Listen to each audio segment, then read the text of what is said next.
Afternoon welcome to good health. ఈ రోజు మనం ఆర్థరైటిస్ గురించి తెలుసుకుందాం. ఈ జాయింట్ పెయిన్స్ అనేవి ఎందువల్ల వస్తాయి, వాటి సింటమ్స్ ఏ విధంగా ఉంటాయి, అలాగే ఎటువంటి ట్రీట్మెంట్ అందుబాటులో ఉందో తెలియజేయడానికి మనతో పాటు homeware care international doctor Sudhakar గారు ఉన్నారు. వారిని అడిగి మరిన్ని విషయాలు తెలుసుకుందాం.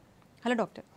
సో ఈ మధ్య కాలంలో జాయింట్ పెయిన్స్ అనేవి చాలా కామన్ అయిపోయాయి. ఒకప్పుడు మనం ఓల్డ్ ఏజ్ పీపుల్లోనే ఈ ఆర్థరైటిస్ సమస్య చూసేవాళ్ళం, కానీ ఇప్పుడు 30 years బిలో ఉన్న వాళ్ళలో జాయింట్ పెయిన్స్ ఎక్కువగా కనిపిస్తున్నాయి. ఎందువల్ల అంటారు? సో ఈ మనం ఆర్థరైటిస్ అంటే సో రెండు ఎముకలను కలిపే భాగాన్ని కీలు అంటాము. కీళ్ళలో వచ్చే వాపుని దాంతోపాటు పెయిన్ మనం ఏంటంటే ఆర్థరైటిస్ కింద తీసుకోవచ్చండి. దాంతోపాటు ఏంటంటే కీళ్ళకు సంబంధించిన సమస్యలన్నింటినీ మనం ఆర్థరైటిస్ కింద తీసుకోవచ్చు. సో ఎర్లీ ఏజ్లో రావడానికి గల కారణాలు ఏంటంటే మన లైఫ్ స్టైల్ అనేది చేంజ్ కావడం వల్ల కానీ, సో హార్మోన్స్ యొక్క ఇంబ్యాలెన్స్ జరగడం వల్ల కానీ, సో మానసిక ఒత్తిడి లేదా స్ట్రెస్ లెవెల్స్ అనేది పెరగడం వల్ల కానీ, సో ఇటువంటి కారణాల వల్ల మనకు ఎర్లీ ఏజ్లో మనకు ఆర్థరైటిస్ డెవలప్ అయ్యే ఛాన్సెస్ ఎక్కువగా ఉంటుంది. కొన్ని రకాల చర్మ సంబంధించిన జబ్బులు అంటే సోరియాసిస్ డిసీజ్ వచ్చినా కానీ సోరియాటిక్ ఆర్థరైటిస్ డెవలప్ అయ్యే ఛాన్సెస్ ఉంటుంది. దాంతోపాటు ఏంటంటే మన బాడీలో ఉన్న ఇమ్యూనిటీ లెవెల్ తగ్గిపోవడం వల్ల, అంటే రోగనిరోధక వ్యవస్థ తగ్గిపోవడం వల్ల కూడా ఎర్లీ ఏజ్లో మనకు ఆర్థరైటిస్ డెవలప్ అయ్యే ఛాన్సెస్ ఉంటుంది. సో కొన్ని వైరల్ ఇన్ఫెక్షన్స్ కానీ బ్యాక్టీరియల్ ఇన్ఫెక్షన్ వచ్చినప్పుడు మన బాడీ ఇమ్యూన్ సిస్టమ్ దెబ్బతిన్నప్పుడు సో తద్వారా ఏమవుతుందంటే మనకు ఇమ్యూనిటీ లెవెల్ తగ్గిపోవడం వల్ల ఈ ఆర్థరైటిస్ డెవలప్ అయ్యే ఛాన్సెస్ ఉంటుంది. మనం దాన్ని రొమటైడ్ ఆర్థరైటిస్ అంటాం. అంటే సో ఇమ్యూనిటీ డిసార్డర్ వల్ల వచ్చే ఆర్థరైటిస్ రొమటైడ్ ఆర్థరైటిస్ అంటాము. సో ఇటువంటి డెవలప్ అయ్యే ఛాన్సెస్ ఉంటాయి. దాంతోపాటు యూరినరీ ట్రాక్ ఇన్ఫెక్షన్స్ వచ్చినప్పుడు కానీ ఇంకా వేరే ఇన్ఫెక్షన్స్ వచ్చినప్పుడు దాన్ని ఇన్ఫెక్టివ్ ఆర్థరైటిస్ కింద తీసుకుంటాము. దాంతోపాటు ఏంటంటే ఈ ఎస్ఎల్ఈ ఆర్థరైటిస్ కానీ, సో ఇవన్నీ ఆర్థరైటిస్ అంటే బాడీ ఇమ్యూన్ సిస్టమ్ అనేది దెబ్బతిన్నప్పుడు ఇటువంటి డెవలప్ అయ్యే ఛాన్సెస్ ఉంటాయి. ఎర్లీ ఏజ్లో రావడానికి గల కారణాలు ఇటువంటి కారణాలు ఎక్కువగా చూస్తుంటాం. హార్మోన్స్ ఇంబ్యాలెన్స్ కావచ్చు, అధిక బరువు కావచ్చు, సో దాంతోపాటు ఇంజరీస్ కావచ్చు. సో దెబ్బలు తాకినప్పుడు మనకు తొందరగా ఈ కేల్ నొప్పులు డెవలప్ అయ్యే ఛాన్సెస్ ఉంటాయి. సో ఇవన్నీ కారణాలు ఉంటాయి. ఓకే, వరంగల్ నుంచి కాలర్ ఉన్నారు. హలో హలో శ్రీనివాస్ గారు. మేడం నమస్తే. నమస్తే అండి, చెప్పండి మీ సమస్య చెప్పండి. డాక్టర్ గారు ఉన్నారు.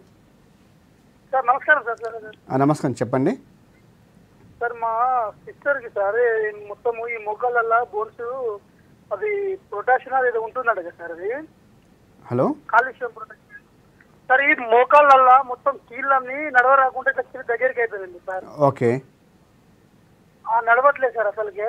ఏమవుతుందంటే మొత్తం ఇది కాళ్ళల్లో ఇట్లా ఇసుకొచ్చేసి ఊకే పడిపోతుంది, నడుస్తలేదు.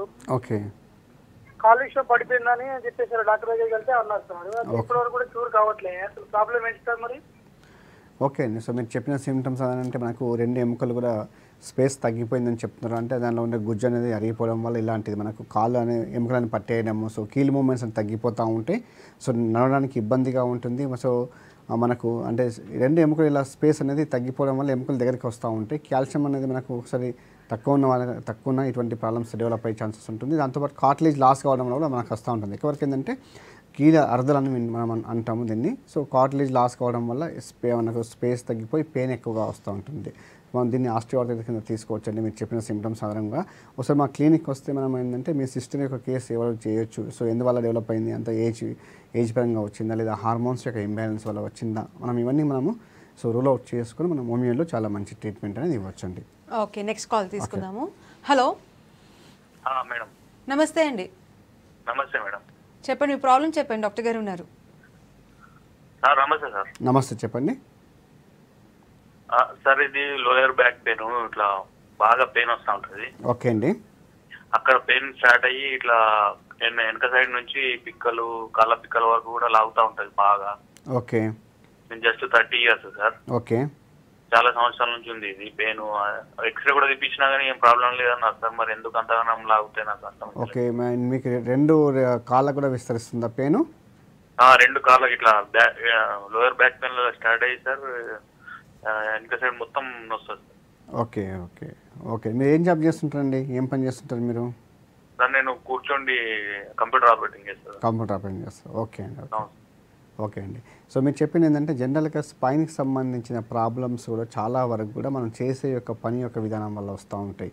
ఎస్పెషల్లీ ఏంటంటే డ్రైవింగ్ ఫీల్డ్లో ఉన్న వాళ్ళు కానీ, మార్కెటింగ్ ఫీల్డ్లో ఉన్న వాళ్ళు, కాన్స్టెంట్గా కూర్చొని పనిచేసే వాళ్ళు కానీ, సో సిస్టమ్ పైన ఎక్కువగా పనిచేసే వాళ్ళు కానీ నెక్ పెయిన్ కానీ బ్యాక్ పెయిన్ తొందరగా గురవుతుంటారు. ఎందుకంటే సో డిస్కుల మధ్యలో ఉండే ఈ ఫైబ్రో కార్టిలేజ్ అనేది లాస్ కావడం, లేదంటే డిస్క్ బల్జ్ రావడం అనేది జరుగుతూ ఉంటుంది. దాంతోపాటు నర్వ్ కంప్రెషన్, సో నర్వ్ ఒత్తిడి అనేది ఎక్కువగా గురయ్యే ఛాన్స్ ఉంది. కాబట్టి లోయర్ బ్యాక్ అంటే లంబార్ స్పైన్లో, దాంతోపాటు శాక్రమ్లో కూడా ఈ చేంజెస్ రావడం వల్ల మీకు పెయిన్ వస్తుందండి. లో బ్యాక్ పెయిన్ స్టార్ట్ అయ్యి సో ఆ పెయిన్ కూడా ఏంటంటే 2 కాళ్ళకు కూడా విస్తరించే ఛాన్సెస్ ఉంటాయి. కొన్ని సందర్భాల్లో ఏంటంటే సో ఈ సయాటిక్ అనే ఒక నర్వ్ ఉంటుంది. ఆ నర్వ్ కానీ కంప్రెషన్ కూడా అయితే మనకు ఎట్ సైడ్ నర్వ్ కంప్రెషన్ అయితే అటు సైడ్ మనకు పెయిన్ ఎక్స్టెండ్ అయ్యే ఛాన్సెస్ ఉంటుంది. కాబట్టి ఇలాంటి సిమ్టమ్స్ అంటే మనం చేసే యొక్క పని బట్టి వస్తుంటాయి. కాబట్టి సో మీరు ఏంటంటే కాన్స్టెంట్గా కూర్చుండకోకుండా సో 1 అవర్కి ఒకసారి కొంచెం లేచి వాకింగ్ చేయడం అనేది చేసుకోవాలి. అధిక బరువు ఉన్నట్టయితే వెయిట్ కంట్రోల్ చేసుకోవాల్సి వస్తుందండి. మనం హోమియోపతి మెడికేషన్స్తో ఏంటంటే బ్యాక్ పెయిన్ తగ్గించడంతో పాటు వెన్నుపూస యొక్క గట్టితనాన్ని మనం ఇంప్రూవ్మెంట్ చేస్తాం. అంటే స్పైన్ వీక్గా ఉన్న ఇలాంటి ప్రాబ్లమ్స్ వచ్చే ఛాన్స్ ఉంటుంది. కాబట్టి సో స్పైన్ స్ట్రెంత్ అనేది ఇంప్రూవ్మెంట్ చేయడము, నర్వ్ యొక్క యాక్టివిటీ మనం పెంచడం చేస్తామండి. ఓకే, మహారాష్ట్ర నుంచి కాల్ ఉన్నారు. హలో హలో, నమస్తే అండి. నమస్తే మేడం, చెప్పండి. చెప్పండి, మీ సమస్య చెప్పండి, డాక్టర్ గారు ఉన్నారు. మా పేరు వెంకటేష్ అండి. ఓకే, లాస్ట్ 5 months నుంచి హిప్ జాయింట్ పెయిన్ ఉందండి. మాకు hip joint pain. Hip joint pain at side అండి? బోత్ సైడ్ అండి. Both side. ఓకే, మామూలు డాక్టర్ గారికి దగ్గర వెళ్తే ఇప్పుడు వెయిట్ చేయండి, ఒక 30 years అబో, ఆ తర్వాత ఆపరేషన్ చేస్తామని చెప్పారు. ఓకే, ఇప్పుడు టాబ్లెట్స్ అయితే వాడుతున్నాను, ఇంకా తగ్గలేదు, పెయిన్ అయితే తగ్గలేదు. చాలా పెయిన్ వస్తుంది, నడవడానికి ఇబ్బంది ఉంటుంది, కూర్చోడానికి రాదు. ఓకే, ఏమైనా ఇన్వెస్టిగేషన్ చేయించుకున్నారా? ఎంఆర్ఐ కానీ సిటీ స్కాన్ చేయించారా? ఎంఆర్ఐ చేయించుకున్నానండి. ఎంఆర్ఐ. ఓకే, ఏం చెప్పి ఎంఆర్ఐ రిపోర్ట్స్ ఏమొచ్చినాయండి? బ్లడ్ సర్క్యులేషన్ కావడం లేదన్నారు. ఓకే ఓకే ఓకే అండి. సో జనరల్గా ఈ పెయిన్స్ అనేది చిన్న వయసులో రావడం చాలా తక్కువ మందిలో వస్తూ ఉంటుంది. సో ఏంటంటే బ్లడ్ సర్క్యులేషన్ సరిగా లేకున్నా అని ఇటువంటి ఉన్నప్పుడు కూడా మనకు అక్కడ చేంజెస్ ఉంటాయి. ఇది బాల్ అండ్ సాకెట్ జాయింట్ అంటే హిప్ జాయింట్ అనేది. సో మన కాల్ అనేది రొటేట్ అవుతూ ఉంటుంది, ఒక సాకెట్ లాగా ఉంటుంది. దానిలో మన ఫ్యూమర్ అనే బోన్ రొటేట్ అవుతూ ఉంటుంది. మన కాళ్ళు ఎటు సైడ్ ఆడిచ్చినా అటు సైడ్ ఆడుతూ ఉంటుంది. కాబట్టి ఏంటంటే ఏవాస్కులర్ నెక్రోసిస్ చేంజెస్ అనేవి జరుగుతూ ఉంటాయి కొంతమందిలో. సో మీ కేసు అనేది చిన్న ఎర్లీ ఏజ్లో వచ్చింది అంటున్నారు. సో ఇటువంటి వాటికి కూడా ఏంటంటే మనం హోమియోపతి మెడికేషన్స్తో కాన్స్టిట్యూషనల్ మెడిసిన్స్ ఇచ్చినట్టయితే మనం పర్మనెంట్గా క్యూర్ చేయడము, దాంతోపాటు అక్కడ చేంజెస్ని కంట్రోల్ చేయడము, సో పెయిన్ తగ్గించడము, దాంతోపాటు సర్క్యులేషన్, బ్లడ్ సప్లై అనేది ఇంప్రూవ్మెంట్ అయ్యే విధంగా చేస్తామండి.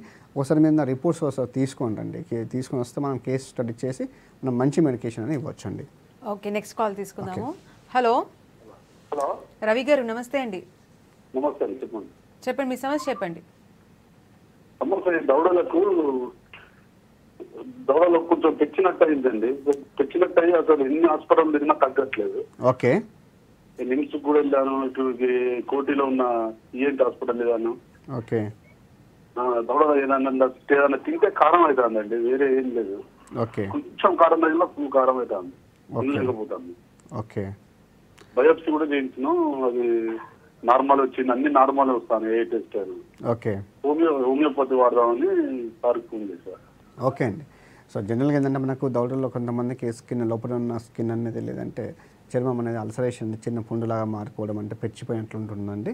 సో ఇటువంటి అల్సర్స్ ఫామ్ అవుతూ ఉంటాయి. సో కాబట్టి ఏంటంటే ఇటువంటి మౌత్ అల్సర్స్లో ఏంటంటే హోమియోలో చాలా మంచి మెడిసిన్స్ ఉంటాయి. వాటిని మనం కంట్రోల్ చేయడము, దాంతోపాటు మళ్ళీ రాకుండా చేయడం అనేది చేయొచ్చండి.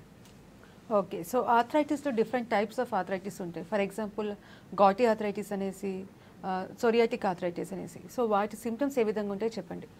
సో మనకు ఈ ఆర్థరైటిస్ విషయానికి వచ్చినట్టయితే అంటే కామన్గా మనం చూసే ఆర్థరైటిస్లో ఆస్టియో ఆర్థరైటిస్ కానీ, rheumatoid, so gouty arthritis, psoriatic arthritis అని చూస్తూ ఉంటాం. ఏమవుతుందంటే ఒక్కొక్క దానికి సిమ్టమ్స్ ఒక్కో రకంగా ఉంటాయి. సో ఆస్టియో ఆర్థరైటిస్లో ఏమైందంటే మన కీలు అనేది మొత్తానికి బిగుసుకుపోయి ఉండడము, పట్టేసినట్టు ఉంటుంది, పెయిన్ ఎక్కువగా వస్తుంది. నడిచేటప్పుడు ఎక్కువ మెట్లు ఎక్కేటప్పుడు కానీ మెట్లు దిగేటప్పుడు మనకు పెయిన్ ఎక్కువగా ఉంటుంది. ఇటువంటి సిమ్టమ్స్ మనం ఎక్కువ చూడవచ్చు. దాంతోపాటు ఏంటంటే ఈ రుమటాయిడ్లో స్వెల్లింగ్, అన్ని కీళ్ళు కూడా స్వెల్లింగ్ వస్తుంటాయి. అంటే చిన్న కీళ్ళ నుంచి మొదలుకైనా సో పెద్ద కీళ్ళ వరకు అన్ని కీళ్ళు కూడా మనకు పెయిన్తో పాటు స్వెల్లింగ్ కూడా ఉంటాయి. సో ఇటువంటి సిమ్టమ్స్ మనం దీనిలో ఉంటాము. గౌట్లు ఏంటంటే కాళ్ళు బొట్టన వేలులో పెయిన్ వచ్చిందంటే మనం గౌట్ కింద సస్పెక్ట్ చేసుకోవచ్చండి. కాళ్ళు బొట్టన వేలులో పెయిన్, అక్కడ రెడ్నెస్గా మారడం, ఈ సిమ్టమ్స్ అన్నీ కూడా మనకు గౌటీ ఆర్థరైటిస్ కింద మనం తీసుకుంటామండి. సో సోరియాసిస్లో ఏమవుతుందంటే ఈ సోరియాసిస్ క్రానిక్ స్కిన్ డిసార్డర్ అనమాట.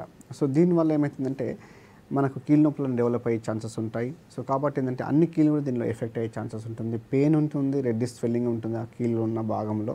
ఇటువంటి సిమ్టమ్స్ మనము సోరియాటిక్ ఆర్థరైటిస్లో చూడొచ్చండి. ఓకే, వరంగల్ నుంచి కాలర్ ఉన్నారు. హలో హలో, నమస్తే అండి. నమస్తే అండి. చెప్పండి, మీ ప్రాబ్లం చెప్పండి, డాక్టర్ గారు ఉన్నారు.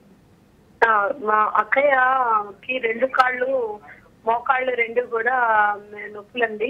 55 దాటాయి ఏది. పైగానేమో వంగిపోయాయండి, కాళ్ళు వంగాయి. ప్లస్ నొప్పులు ఉంటాయండి. ఆయుర్వేదిక్ మెడిసిన్ వాడుతున్నారు. ఆ మెడిసిన్ వాడినంత సేపు మాత్రమే నొప్పులు తగ్గుతాయి, కొంచెం నడవగలుగుతున్నారు. ఆయుర్వేదిక్ మెడిసిన్ ఆగిపోతే ఒళ్ళంతా వేడిగా అయిపోయి వచ్చినట్టుగా అయిపోతుందండి. మరి ఆపరేషన్ చేయాలంటారా లేకపోతే ఎలా దీనికి పర్మనెంట్ సొల్యూషన్ ఏంటి?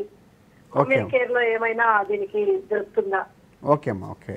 సో మీరు చెప్పిన దాన్ని బట్టి చూస్తే మీ అత్తమ్మకి ఏంటంటే కీళ్ళ అరుగుదల అనేది ఉందండి. సో కీళ్ళు అరిగిపోవడం వల్ల కార్టిలేజ్ లాస్ అయిపోవడం వల్ల మనకు పెయిన్ రావడం, నచ్చేటప్పుడు ఇబ్బందిగా ఉండడం, మెట్లు ఎక్కేటప్పుడు దిగేటప్పుడు కానీ కింద కూర్చొని పైకి లేచేటప్పుడు ఇటువంటి సిమ్టమ్స్, లేచేటప్పుడు ఇటువంటి కండిషన్లో మనకు పెయిన్ ఎక్కువగా ఉంటుందండి. సో కాబట్టి ఏంటంటే హోమియోపతి మెడికేషన్స్తో ఏమైతే రిమైనింగ్ కార్టిలేజ్ ఉన్నదో ఆ కార్టిలేజ్ని కాపాడడము, మనము కీలు మూమెంట్ ఇంప్రూవ్మెంట్ అంటే ఫ్రీ మూమెంట్ అయ్యే విధంగా చేయడం, మనం తన యొక్క పని తను చేసుకునే విధంగా మనం హోమియోపతి మెడికేషన్స్ చేయవచ్చండి. సో సర్జరీ అంటే ఏంటంటే పేషెంట్ యొక్క కండిషన్ బట్టి ఉంటుంది, పేషెంట్ కూడా విల్లింగ్ ఉండాలి. సో ఇవన్నీ సో కాబట్టి ఏంటంటే మీరు ఆలోచించుకోవాలి, అంటే పేషెంట్ కూడా విల్లింగ్గా ఉండాలి. సో అదే డిసిజన్ మీరు తీసుకోవాల్సి వస్తుంది. బట్ ఏంటంటే మన మెడికల్ మేనేజ్మెంట్ కింద అయితే మనం హోమియోపతి మెడికేషన్స్తో ఎటువంటి కాంప్లికేషన్స్ లేకుండా, ఎటువంటి సైడ్ ఎఫెక్ట్ లేకుండా మనము తన పని తాను చేసుకునే విధంగా అయితే చేయగలుగుతామండి. సో మెయిన్గా కార్టిలేజ్ డీజనరేషన్ వల్ల ఇలాంటి ప్రాబ్లమ్స్ వస్తాయని చెప్తున్నారు. సో ట్రీట్మెంట్ ఇచ్చేటప్పుడు ఏజ్ ఫ్యాక్టర్ కూడా ఇంపార్టెంట్ అంటారా? ఎందువల్ల అంటే 55 years ఉన్న వాళ్ళకి డీజనరేషన్ త్వరగా అయిపోతుంది, మళ్ళీ అది రావాలి, మళ్ళీ ఉండాలంటే ఎక్స్ట్రా మెడికేషన్ ఇవ్వాల్సి వస్తుంది. అదే 40 years లోపల ఉన్న వాళ్ళకి త్వరగా రావచ్చు. సో ఏజ్ ఫ్యాక్టర్ అనేది ఇంపార్టెంటా?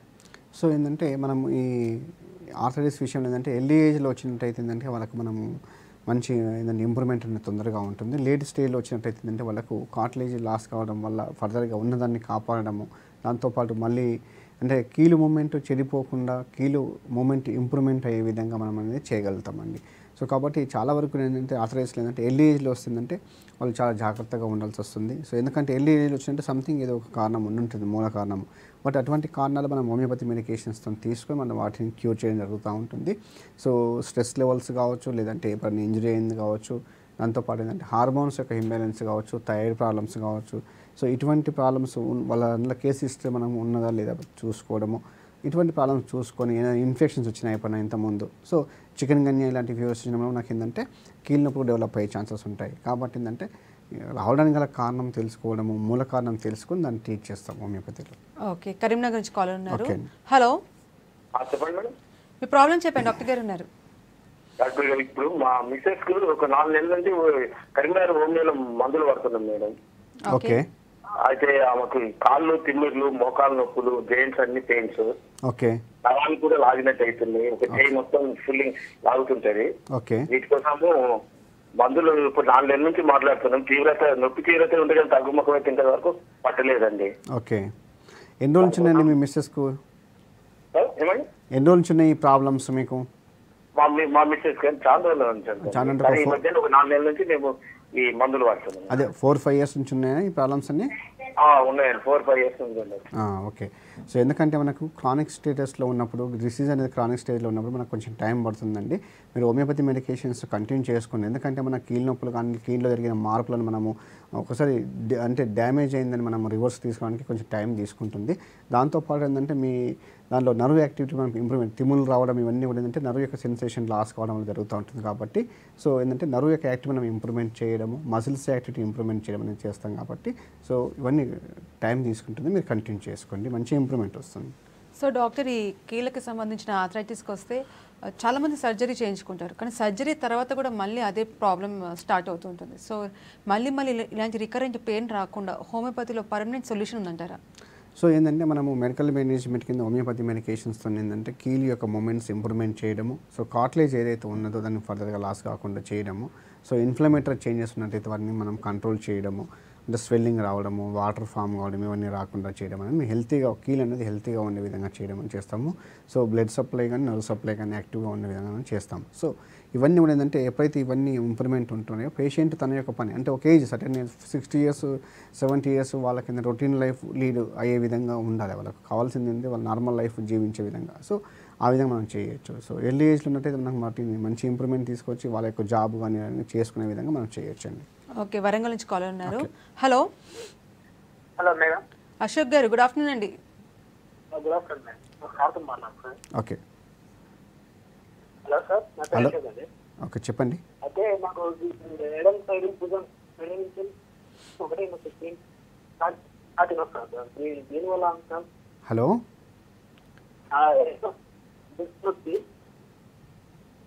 హలో సార్ ఎడం సైడ్ భుజం వస్తుంది సార్ నాకు తీసుకుంటాను ఎడం సైడ్ భుజం నొప్పి అంటున్నారా? పెయిన్ వస్తుంది అండ్ మీ మెడలో నుంచి భుజం నుంచి స్టార్ట్ వరకు ఉంది సార్ పెయిన్. ఓకే. సో ఎన్ని రోజుల నుంచి ఉందండి మీకు ఇది? ఇప్పుడు ఓకే. ఏం జాబ్ చేస్తుంటారు మీరు? నేను వ్యవసాయం సార్. హలో వ్యవసాయం సార్, అగ్రికల్చర్. ఓకే అండి. ఓకే, వ్యవసాయం చేస్తారు. సో జనరల్గా ఏంటంటే మనకు ఈ మెడ నొప్పి నుంచి మీకు పెయిన్ వస్తుందని చెప్తున్నారు. సో ఎడమ భుజం వరకు కూడా పెయిన్ అంటున్నారు. జనరల్గా ఏంటంటే ఈ సర్వైకల్ స్పైన్లో ఉన్న నర్వ్స్ మనకు కంప్రెషన్ కావడము లేదా ఒత్తిడి పోయినప్పుడు ఇటువంటి సిమ్టమ్స్ వస్తూ ఉంటాయండి. సో మనం ఎప్పుడైతే బరువైన వస్తువులు మోసినప్పుడు కానీ బరువైన వస్తువులు మనము లిఫ్ట్ చేసినప్పుడు కానీ సో ఈ డ్రైవింగ్ ఫీల్డ్లో ఉన్న వాళ్ళు కానీ సో మనము ఎనీ డ్రైవింగ్ ఫీల్డ్ అంటే వెహికల్ 2-వీలర్ వెహికల్ నడిపించినా మనకు ఏంటంటే నెక్ పెయిన్ కానీ బ్యాక్ పెయిన్ వచ్చే ఛాన్సెస్ ఉంటుంది. సో సిస్టమ్ పైన పనిచేసేటప్పుడు కాన్స్టెంట్గా ఒకే ప్లేస్లో పనిచేసేటప్పుడు సో ఇటువంటి కారణాల వల్ల ఏంటంటే స్పైన్లో మనకు ప్రాబ్లం రావచ్చు. దాంతోపాటు పెయిన్ అనేది డెవలప్ అవుతుంది. అంటే నెక్ పెయిన్ కావచ్చు, అది బ్యాక్ పెయిన్ కావచ్చు. సో మీ విషయంలో ఏంటంటే సర్వైకల్ స్పైన్లో ఉన్న నర్వ్స్ కంప్రెషన్ గురి కావడం వల్ల మీకు లెఫ్ట్ సైడ్లో ఉన్న నర్వ్స్ అనేది కంప్రెషన్ కావడం వల్ల మీకు లెఫ్ట్ సైడ్ నెక్ పెయిన్తో పాటు అది పెయిన్ అనేది షోల్డర్ వరకు విస్తరిస్తుంది. మీకు ఇప్పుడు షోల్డర్లోనే మీకు పెయిన్ అంటున్నారు, దాంతోపాటు నెక్స్ట్ లెఫ్ట్ హ్యాండ్ కూడా విస్తరించే ఛాన్సెస్ ఉంటుంది. సో కాబట్టి ఏంటంటే ఇవన్నీ కూడా సర్వైకల్ స్పాండిలైసిస్ లక్షణాలే, మీరు చెప్పిన సిమ్టమ్స్ అన్నీ కూడా. సో కాబట్టి ఏంటంటే మీకు లెఫ్ట్ షోల్డర్ వరకే పెయిన్ వస్తుంది నెక్ నుంచి. సో అది మెల్లమెల్ల లెఫ్ట్ హ్యాండ్ కూడా విస్తరించే ఛాన్సెస్ ఉంటుంది. కాబట్టి మీరు ట్రీట్మెంట్ స్టార్ట్ చేసుకోండి. ఇప్పుడు ఎర్లీ స్టేజ్లో ఉన్నప్పుడు స్టార్ట్ చేసుకుంటే మీకు పర్మనెంట్గా తగ్గిపోతుంది. దాంతోపాటు మళ్ళీ రాకుండా ఉంటుంది. ఓకే, నెక్స్ట్ కాల్ తీసుకుందాము. హలో హలో మేడం, చెప్పండి సాయి గారు, మీ ప్రాబ్లం చెప్పండి. సార్ నాకేం పోయి ఈ ఒక నరం ఇన్ఫెక్షన్ పడి వన్ సైడ్ మౌత్ నుండి ఈ నాలుక వన్ సైడ్ నుంచి పక్కకు నోట్లో వన్ సైడ్ పుండ్లు అయినాయి సార్ లైట్గా. ఓకే. పుండ్లు అయినాయి. నేను హాస్పిటల్ దగ్గర చర్మం సార్ దగ్గరికి వెళ్తే సారు ఇది గుడ్ల కంచు అని అన్నాడు. టాబ్లెట్స్ వాడంగా అయితే నోరు అంకర పోయింది సార్. ఓకే. మళ్ళీ నర్ల సార్ దగ్గర పోయినా చెకప్ అని నిజాం పోతే సారు వాతం పడ్డది అని టాబ్లెట్స్ రాసిచ్చిండు. అయితే ఇప్పుడు ఈ పక్క వన్ సైడ్ అంతా మొద్దు వాడినట్టు ఉంటుంది. ఓకే. అయితే మీ దగ్గరకు వస్తే మా సజెషన్ ఉంటుందా సార్? అంటే వాడడానికి వస్తే కంప్లీట్గా ఓకే అండి. సో ఒకసారి ఏంటంటే మీరు రిపోర్ట్స్ ఒకసారి తీసుకొని రండి. ఎందుకంటే మనకు మౌత్ అల్సర్స్ డెవలప్మెంట్ కావడానికి చాలా కారణాలు ఉంటాయి. సో దాంతోపాటు లాస్ ఆఫ్ నర్వ్ యాక్టివిటీ అంటే మొద్దు బారిపడి ఉండటం అంటే నర్వ్ యొక్క సప్లై అనేది తగ్గిపోవడం వల్ల ఇలాంటి సిమ్టమ్స్ వస్తూ ఉంటాయి. సో మనం ఏంటంటే కేసెస్ తీసుకొని మనం ఎవాల్యుయేట్ చేసుకొని మంచి మెడిసిన్స్ అనేది ఇవ్వచ్చండి. సో ఆర్థరైటిస్ వల్ల ఎటువంటి కాంప్లికేషన్స్ వస్తాయి? సో ఈ ఆర్థరైటిస్ వల్ల ఏంటంటే జనరల్గా మనకు మనకి ఎస్పెషల్ ఏంటంటే కాళ్ళు వాపులు రావడం కానీ అక్కడ వాటర్ ఫామ్ కానీ ఇలాంటి కాంప్లికేషన్స్ డెవలప్ అవుతూ ఉంటాయి. దాంతోపాటు ఏంటంటే మనకు ఎప్పుడైతే ఈ అధిక బరువు ఉండడం వల్ల సో ఇటువంటి కారణాల వల్ల కీలు దెబ్బతినతో పాటు ఏంటంటే మనకు ఈ కార్డియాక్ ప్రాబ్లమ్స్ కానీ సో థైరాయిడ్ ప్రాబ్లమ్స్ కానీ ఇటువంటివన్నీ డెవలప్ అయ్యే ఛాన్సెస్ ఉంటుంది. సో థైరాయిడ్ ప్రాబ్లమ్స్ ఉన్నా మనకు ఆర్థరైటిస్ డెవలప్ అయ్యే ఛాన్సెస్ ఉంటుంది. ఇలాంటి జరిగే ఛాన్సెస్ ఎక్కువగా ఉంటాయి. ఎస్పెషల్లీ ఏంటంటే మనకు ఈ ఆర్థరైటిస్ వల్ల ఏంటంటే ఎస్పెషల్లీ ఫీమేల్స్లో మెనోపాజల్ స్టేజ్కి దగ్గరగా ఉన్న వాళ్ళలో తొందరగా ఇటువంటి ప్రాబ్లమ్స్ డెవలప్ అయ్యే ఛాన్సెస్ ఉంటాయి. సో కాబట్టి ఎప్పుడైతే హార్మోన్స్ ఇంబ్యాలెన్స్ జరిగినప్పుడు మనకి ఇలాంటి ప్రాబ్లమ్స్ వస్తుంటాయి. కాబట్టి ఎర్లీ స్టేజ్లోనే హార్మోన్స్ ఇంబ్యాలెన్స్ మనం అరికట్టినట్టయితే ఈ కీళ్ళ నొప్పులు రాకుండా ఉంటాయి. కీళ్ళ నొప్పులు మనకు వచ్చిన వాటిలో కార్టిలేజ్ దెబ్బతినకుండా సో స్వెల్లింగ్ కానీ లేదా ఇన్ఫ్లమేటరీ చేంజెస్ రాకుండా మనము కాపాడుకోగలుగుతామండి. సో డైట్ పరంగా ఎటువంటి చేంజెస్ తీసుకురావాలంటారు, ఎటువంటి కేర్ తీసుకోవాలంటారు? ఎందుకంటే మెయిన్గా కాల్షియం డెఫిషియన్సీ వల్ల ఇలాంటి ప్రాబ్లమ్స్ వస్తుంటాయి. సో కాల్షియం రిచ్ ఫుడ్ తీసుకోవాలంటారా? సో ఎందుకంటే ఒక ఏజ్ వచ్చిన తర్వాత మనకు కాల్షియం సప్లిమెంట్ అనేది ఫీమేల్స్ తగ్గిపోయే ఛాన్సెస్ ఉంటుంది, మనం ఆస్టియోపోరోసిస్ అంటాము. సో కాబట్టి ఏంటంటే ఆకుకూరలు ఎక్కువ తీసుకోవడము, ఫ్రూట్స్ ఎక్కువ తీసుకోవడం అనేది ఇంపార్టెంట్. రెగ్యులర్గా వాకింగ్ చేయడం, పెయిన్ ఎక్కువ ఉంటే వాకింగ్ చేయకుండా మామూలుగా పెయిన్ తక్కువనప్పుడు వాకింగ్ చేయడం అనేది చేస్తూ ఉండాలి. సో దాంతోపాటు ఏంటంటే రెగ్యులర్ ఎక్సర్సైజ్తో పాటు వెయిట్ ఎక్కువ ఉన్నది వెయిట్ కంట్రోల్ చేసుకోవడము, హార్మోన్స్ ఇంబ్యాలెన్స్ అయితే థైరాయిడ్ ప్రాబ్లమ్స్ లాంటివి ఉన్నట్టు మనం వాటిని కంట్రోల్ చేసుకోవడము. సో ఇవన్నీ చేసుకుంటే ఏంటంటే మనకు ఆర్థరైటిస్ అనేది మనకు అండర్ కంట్రోల్లో ఉంటుంది. దాంతోపాటు కీలు మూమెంట్స్ ఇంప్రూవ్మెంట్గా ఉంటాయి. సో కార్టిలేజ్ లాస్ కాకుండా ఉంటుంది. సో ఒక్కొక్క దానికి ఆస్టియో అయితే ఇలాంటివి ఉంటాయి. సో రొమటాయిడ్ విషయానికి ఏంటంటే ఎర్లీ స్టేజ్లో ఉన్నప్పుడు మనం వాటిని రొమటైడ్ ఆర్థరైటిస్ మనం కంప్లీట్గా మనం హోమియోపతి మెడికేషన్ క్యూర్ చేయొచ్చు. ఎందుకంటే బాడీలో ఉన్న ఇమ్యూనిటీ లెవెల్ ఇంప్రూవ్మెంట్ చేయడము, వాళ్ళు కూడా ఏంటంటే ఆకుకూరలు ఎక్కువగా తీసుకోవడం, ఫ్రూట్స్ తీసుకోవాలి, దాంతోపాటు రెగ్యులర్ డైట్ పాటించాలి. సో ఎప్పుడైతే ఇమ్యూన్ సిస్టమ్ స్ట్రాంగ్గా ఉంటే వాళ్ళకి తొందరగా తగ్గిపోతుంది రొమటైడ్ ఆర్థరైటిస్. కాబట్టి సో ఇలాంటి డైట్ వాళ్ళు మేనేజ్ చేస్తే బాగుంటుంది. వాళ్ళకు ఫర్దర్గా ఇంటర్మీడియట్ స్టేజ్ కానీ లాస్ట్ స్టేజ్కి వెళ్ళకుండా ఉంటారు. సో గౌట్ ఆర్థరైటిస్ అనేది ఏంటంటే గౌట్ ఆర్థరైటిస్ లేదా కీళ్ళవాతం అంటారు. ఎక్కువగా ఇది మేల్స్కి వస్తుంది, అంటే పురుషుల్లో కనిపిస్తుంది. ఎందుకంటే ఆల్కహాల్, స్మోకింగ్ ఎవరైతే ఎక్కువగా తీసుకుంటారో, నాన్ వెజ్ ఐటమ్స్ ఎవరైతే ఎక్కువగా తీసుకుంటారో వాళ్ళలోనే గౌట్ అనేది డెవలప్ అయ్యే ఛాన్సెస్ ఉంటుంది. కాబట్టి ఈ పురుషుల్లో ఏంటంటే ఆల్కహాల్, స్మోకింగ్, నాన్ వెజ్ కంప్లీట్గా మానేయాల్సి వస్తుంది. డైట్ పరంగా చూసుకున్నట్టయితే ఎక్కువ కంప్లీట్ మానేయాల్సి వస్తుంది. వాటర్ ఎక్కువ తీసుకోవాల్సి వస్తుంది. సో ఇటువంటిది ఆకుకూరలు, హై ప్రోటీన్ డైట్స్, బఠానీలు కానీ సోయాబీన్స్ ఇలాంటివి తీసుకోకుండా ఉంటే చాలా వరకు మంచిదండి. గౌట్ ఆర్థరైటిస్ వాళ్ళు ఉన్నవాళ్ళు స్త్రీలలో అనేది ఇది కనిపించే ఛాన్సెస్ చాలా తక్కువగా ఉంటుంది. ఓకే, నెక్స్ట్ కాల్ తీసుకుందాము. Hello hello. సో ఇందాక డైట్ గురించి చెప్పారు, అంటే కాల్షియం రిచ్ డైట్ తీసుకోవాలనేసి. సో ఈ వింటర్ సీజన్లో ప్రాబ్లం ఇంకా ఎక్కువ ఉంటుంది, అంటే కదలేని పరిస్థితి ఎక్కువ ఉంటుంది, పెయిన్స్ ఎక్కువ ఉంటాయి వింటర్ సీజన్లో. సో ఫిజికల్ యాక్టివిటీ ఎలా ఉండాలంటారు? సో జనరల్గా ఏంటంటే మనకు కంపేర్ టు ఈ రైనీ సీజన్ కానీ సమ్మర్ కంటే కూడా వింటర్లో మనకు పెయిన్స్, కీళ్ళ నొప్పులు ఎక్కువ అనిపిస్తూ ఉంటాయి. డ్యూటీ ఏంటంటే మనకు వాస్కులర్ చేంజెస్ అనేది, సో వాస్కులర్ సప్లై అనేది మనకు కొంచెం తక్కువగా ఉంటుంది. కాబట్టి వింటర్లో మనకు పెయిన్ సివియారిటీ మాత్రం బాగా పెరుగుతుంది, కొంచెం నొప్పులు ఎక్కువ అనిపిస్తుంది ప్రతి ఒక్క ఈ కీళ్ళ జబ్బులు ఉన్న వాళ్ళు కూడా. సో కాబట్టి ఏంటంటే సో పార్ట్స్ మనం కవర్ చేసుకుంటే మనకి ఇలాంటి సిమ్టమ్స్ తగ్గుతాయి. సో ఏంటంటే మనకు ఆఫ్టర్ 8-9 తర్వాత ఎర్లీ మార్నింగ్ సో వాకింగ్ చేయడం, ఇవన్నీ రెగ్యులర్ ఎక్సర్సైజ్ చేసుకోవడము, సో మా రొటీన్ లైఫ్ ఉంటే సరిపోతుందండి. సో ట్రీట్మెంట్ ఏ విధంగా డిజైన్ చేస్తారు హోమియోపతిలో? జనరల్గా ఒక్కొక్కరికి ఒక టైప్ ఆఫ్ సిమ్టమ్స్ ఉంటాయి. సో ఇండివిజువలిస్టిక్ అప్రోచ్ ఉంటుందా? సో ఏంటంటే మనకు ట్రీట్మెంట్ విషయంలో ఇది చాలా ఇంపార్టెంట్ అండి. ఎందుకంటే పేషెంట్ యొక్క కండిషను, సో పేషెంట్ యొక్క మానసిక లక్షణాలు, బాధితత్వంతో పాటు పేషెంట్ యొక్క డిసీజ్ యొక్క సివియారిటీ, అంటే ఎర్లీ స్టేజ్లో ఉండడము పేషెంట్, లేదంటే ఇంటర్మీడియట్ స్టేజ్లో ఉండడము, లేదంటే ఇది లాస్ట్ స్టేజ్ అంటే క్రానిక్ స్టేజ్లో ఉండడం అనేది మనం ఇంపార్టెంట్. సో పేషెంట్ యొక్క సిమ్టమ్స్ సివియారిటీ, దాంతోపాటు మానసిక లక్షణాలు, బాధితత్వం బట్టి సో ఇండివిజువలైజేషన్, అంటే పేషెంట్ యొక్క ఇండివిజువలైజేషన్ ఇంపార్టెంట్ అండి. సో పేషెంట్ అనేది సపరేట్గా ఉంటుంది ట్రీట్మెంట్. సో దాని కాబట్టి కాన్స్టిట్యూషనల్ మెడిసిన్ అంటాం మనం. హోమియోకేర్ ఇంటర్నేషనల్ ఇచ్చేది ఏంటంటే కాన్స్టిట్యూషనల్ మెడిసిన్. ఒక పేషెంట్ యొక్క మానసిక లక్షణాలు, బాధితత్వము, దాంతోపాటు డిసీజ్ లక్షణాలు అన్నీ బేస్ చేసుకొని ఇస్తాము, కాన్స్టిట్యూషనల్ మెడిసిన్ అంటాము.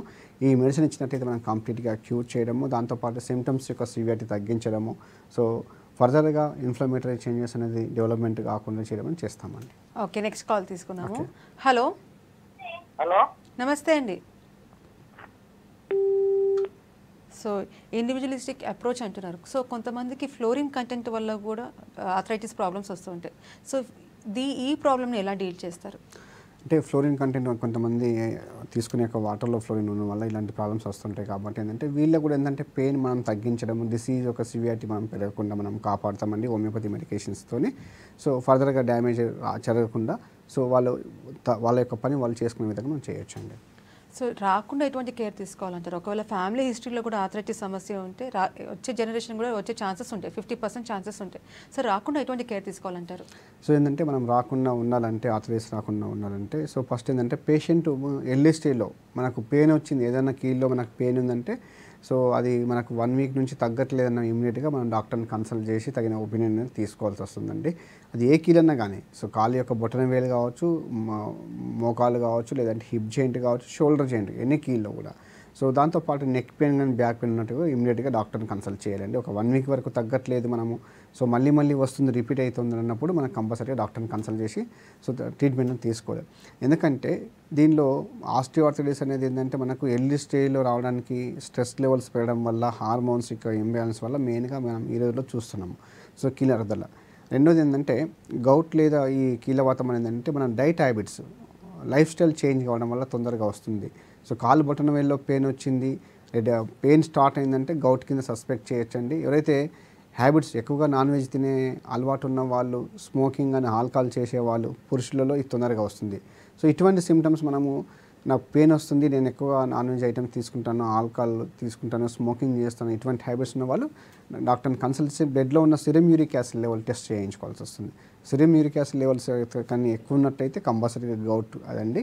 సో దాన్ని మనం హోమియోపతి మెడికేషన్స్తోనే నార్మలైజ్ చేయొచ్చు. సో మళ్ళీ ఇప్పుడు దాన్ని ఎర్లీ స్టేజ్లో కంట్రోల్ చేసుకుంటే మిగతా కీళ్ళకు అనేది విస్తరించకుండా ఉంటుంది. ఇలాంటిది గౌట్లో ఉంటుందండి. ఓకే, నెక్స్ట్ కాల్ తీసుకుందాము.